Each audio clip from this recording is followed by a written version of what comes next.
Jordan FM, Jordan Sport. Jordan Sport en direct et en vidéo avec Alex, avec Jean-Marc et Kevin Goubert. Bonsoir Kevin, bienvenue. Bonsoir. Alors Kevin, on va parler avec toi de la deuxième édition de la Nocéloise. Ce sera le samedi 19 octobre prochain avec de la rando, du trail, du vélo au programme. C'est ça, tout à fait. Donc pour la deuxième édition de la Nocéloise Vallée de l'Autre, donc le lieu de départ sera le même que l'année dernière. Les parcours seront différents. Donc 3 possibilités, donc pédestre trail sur un parcours de 9 km ou 20 km pour la première. Deuxième possibilité, donc des parcours VTT et VTT électrique sur 20 km et 40 km. Et enfin, les parcours vélo-route et vélo électrique sur 50 ou 70 km. Au niveau des parcours, on va rester sur la vallée de l'Autre. C'est départ Nocelle, mais sur les circuits, c'est la vallée de l'Autre. C'est ça, donc l'idée c'est vraiment sur le parcours vélo-route. L'objectif c'était de refaire les 7 communes comme l'année dernière. Là, on est obligé de faire que sur 6 compte tenu de l'état d'une route. Mais voilà, on passe quand même sur 6 des 7 communes de la vallée de l'Autre. On reste sur le même principe. Pas de classement? Non, pas de classement. Pas de chrono? Pas de chrono. Rando, plaisir. Ouais, tu vois, moi je l'avais fait l'année dernière, la partie VTT, les 40 de VTT. Tu changes le parcours ou tu repars sur un parcours qui a bien marché l'année dernière? C'est un parcours qui ressemble fortement, donc pas identique, mais qui ressemble fortement, ouais. Et là, pour le coup, les conditions climatiques, ça peut influer sur...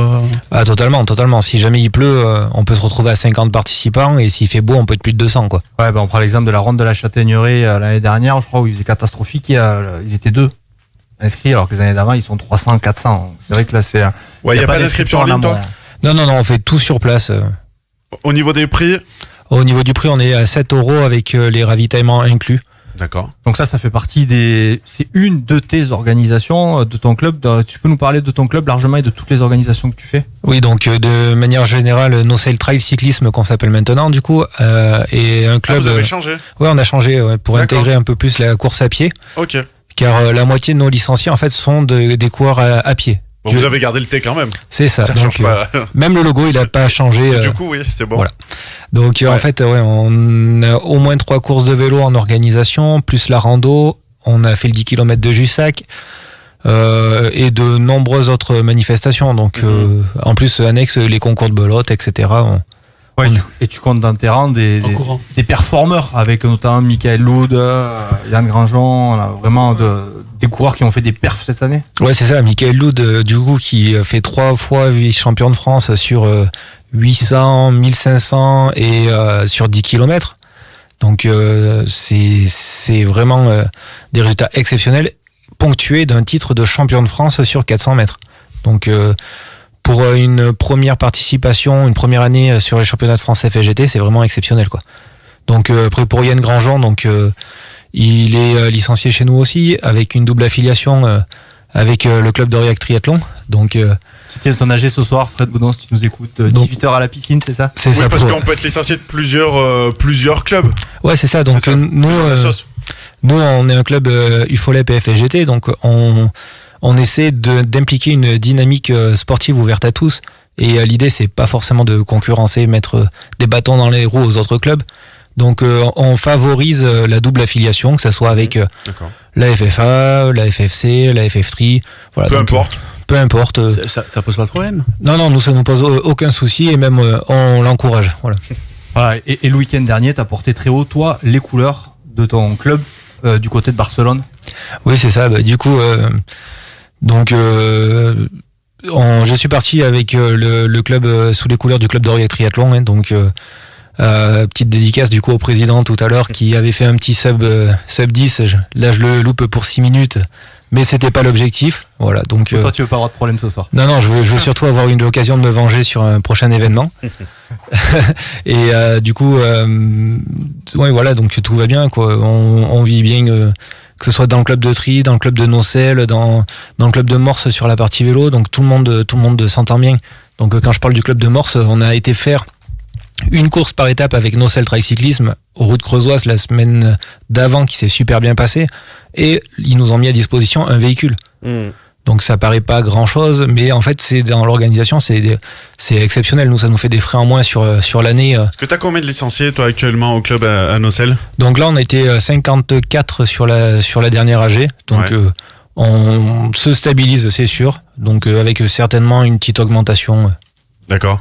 C'est vrai qu'Alex parlait de l'Ironman, on va y revenir. Juste, voilà, pour rappeler, il est assez modeste, c'était la 10e édition de l'Ironman de Barcelone et il court en 10 heures. Donc 10 heures. Il faut nous expliquer au niveau des temps, tout ça, à quoi ça correspond. C'est un Ironman, donc. Je te laisse développer, c'est 3 km de natation. Ouais, 3 km 8 de natation. Donc, en mer. C'est ça, en mer avec quelques vagues. Donc, tu t'étais entraîné avant pour? Absolument pas, j'ai jamais nagé en mer. La première fois que j'ai mis la tête dans l'eau pour nager en mer, c'était le jour de l'Ironman. Même la veille. Comme dit Gaston, les Cantaliens sont des pierres. Ouais, c'est ça. Non, mais voilà, après je suis sorti en 1h22, donc c'est vraiment un super temps par rapport à l'année dernière. Donc après voilà, par rapport aux spécialistes, je suis très loin. Donc après 180 km de vélo. C'est ça, donc 180 km de vélo, un peu moins de 4h50. Donc 38 de moyenne. T'as du dénivelé, il y a du dénivelé un peu, c'était dur? C'était pas plat comme on peut faire à Carcan, mais il y avait 800 mètres de dénivelé sur le vélo. Donc à Carcan, il est plus facile. À Carcan, la partie vélo est plus facile. La partie course à pied est plus difficile, mais la partie vélo est plus facile. Voilà, et puis pour terminer par un marathon, donc 42 km. C'est ça, donc marathon en 3h40. Ah oui, après avoir fait la nage 3h40, plus le vélo. Ouais, c'est ça. Ouais. Ça équivaut à peu près à un peu plus de entre 11 et 12 km/h. C'est ça, c'est 12 km/h à peu près. Ouais, c'est... Un bon rythme au général, du coup, on a le résultat, le classement final? En termes de place sur le marathon, on regarde pas forcément. Sur le général, ouais. 349e sur combien c'était 3300. Ah ouais, d'accord, c'est un sacré résultat alors. Et 78e dans sa catégorie parce qu'il fait plus partie des plus jeunes. Et tu t'étais fixé un objectif de temps pour chaque épreuve au global? Comment t'avais prévu ça? Alors, du coup, avec Stéphane Palmier, on avait fixé des objectifs à atteindre au niveau psychologique. Donc, premier élément, c'était sortir de la natte et de la transition autour des 1h30. Ouais. Donc je suis sorti en 1h30 pile. Donc 1h22. Tu respectes à la lettre. 1h22, 8 minutes. Bon, c'était pas volontaire, mais ça s'est fait parfaitement. Après, l'idée du vélo, c'était de sortir autour des 5 heures. Ouais. Et sur la course à pied, partir plutôt tranquillement et accélérer sur la fin. Donc voilà, c'est pour ça, j'étais parti dans une idée de 10h30 à 10h45. Donc 10h06. Donc t'étais heureux? Ouais, surtout un petit peu une sensation d'euphorie. Ouais. Parce que les derniers kilomètres sont courus autour de 4,15, 4,20. Donc vers 15 km/h. Donc 14 km/h par là, 14-15. Et très très satisfait quoi. Après, j'ai pas eu du tout de douleur sur la fin de l'Iron, le lendemain rien du tout. Je vous avoue que depuis, j'ai pas mal de courbatures. Après, pour ceux qui veulent tenter, Kevin, c'est combien d'heures par semaine? Ouais. Moi là, sur 2 semaines, je peux pas forcément quantifier. Sur juin, c'est 85 heures d'entraînement. Juillet, 85 et août, 97. Ah ouais, quand même. Mais voilà. C'était spécifique pour la préparation de l'Ironman ou c'est ton entraînement normal? Non, c'est vraiment spécifique pour un effort Ironman parce que pour une prépa normale, on serait plutôt autour des 60-65 heures. C'est quand même pas mal déjà. Ouais, mais là, ça fait 32 plus. Je peux vous dire, moi, il me tardait la fin de la prépa et à madame aussi à la maison, il lui tardait la fin de la prépa. Parce que t'alternes course, vélo et un petit peu de natation aussi? Donc principalement beaucoup de vélo pour éviter les blessures. Ouais. Donc ça pouvait tourner autour de 300 km à 350 par semaine, enchaîné avec une quarantaine, entre 40 et 50 de course à pied. Et après là où je suis pas très assidu, c'est sur la partie natation. Où voilà, déjà si j'y vais 2 fois dans la semaine, c'est un exploit. Donc voilà. C'est le seul mec que je connaisse qui va faire une course, mais il y va en vélo. La course, elle a 200 bornes de chez lui. Il y va en vélo, il fait la course, il rentre en vélo.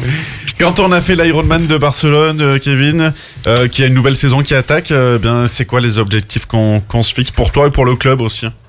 Donc pour le club, on va mettre 3 équipes à la ronde de la Châtaigneraie. Donc minimum 3 équipes. Pour l'instant, on est presque à 4 même. D'accord. L'année dernière, on a présenté 4 équipes, 3 qui avaient fait dans le top 10. Donc là, l'objectif. Pour la victoire? Non, l'objectif, c'est vraiment essayer d'être un peu régulier, que tout le monde prenne du plaisir et le soir se retrouver à la petite fête organisée pour la ronde. Après, on va... En vélo, vous avez des titres à défendre? Oui, en vélo, on a des titres au niveau régional, donc avec Maxime Drapeau et Dylan Gouzou, donc qui cette année vont essayer de regagner le titre. Voilà, donc... Et le fil rouge de la saison, ça restera le challenge quant à l'Aveyron, UFOLEP et FGT du coup, qui est une course qui englobe 13 courses. Donc voilà, avec un classement général. Et que vous avez, très bien. Que vous avez remporté cette année. Qu'on a remporté l'année dernière en équipe et en individuel et cette année en individuel. Eh bien très bien, et notez bien le rendez-vous, la seconde édition de la Nocéloise, le samedi 19 octobre prochain, inscription sur place, rando, VTT, véloroute, et là pour tous les goûts, juste du plaisir. Merci beaucoup Kevin. Merci. Ouais, et tant qu'on a nos rendez-vous, demain, petite rando aussi du côté de Rouen-de-Saint-Marie, c'est la CVA qui organise sa randonnée d'automne, donc n'hésitez pas à y aller demain matin du côté de Rouen-de-Saint-Marie à 9h et demain après-midi. Donc demain matin la CVA, demain après-midi vélo montagnard. Voilà. Eh ben, bon courage. Donc il y en a pour tout le monde. Et nous on parle de foot dans un instant, à tout de suite.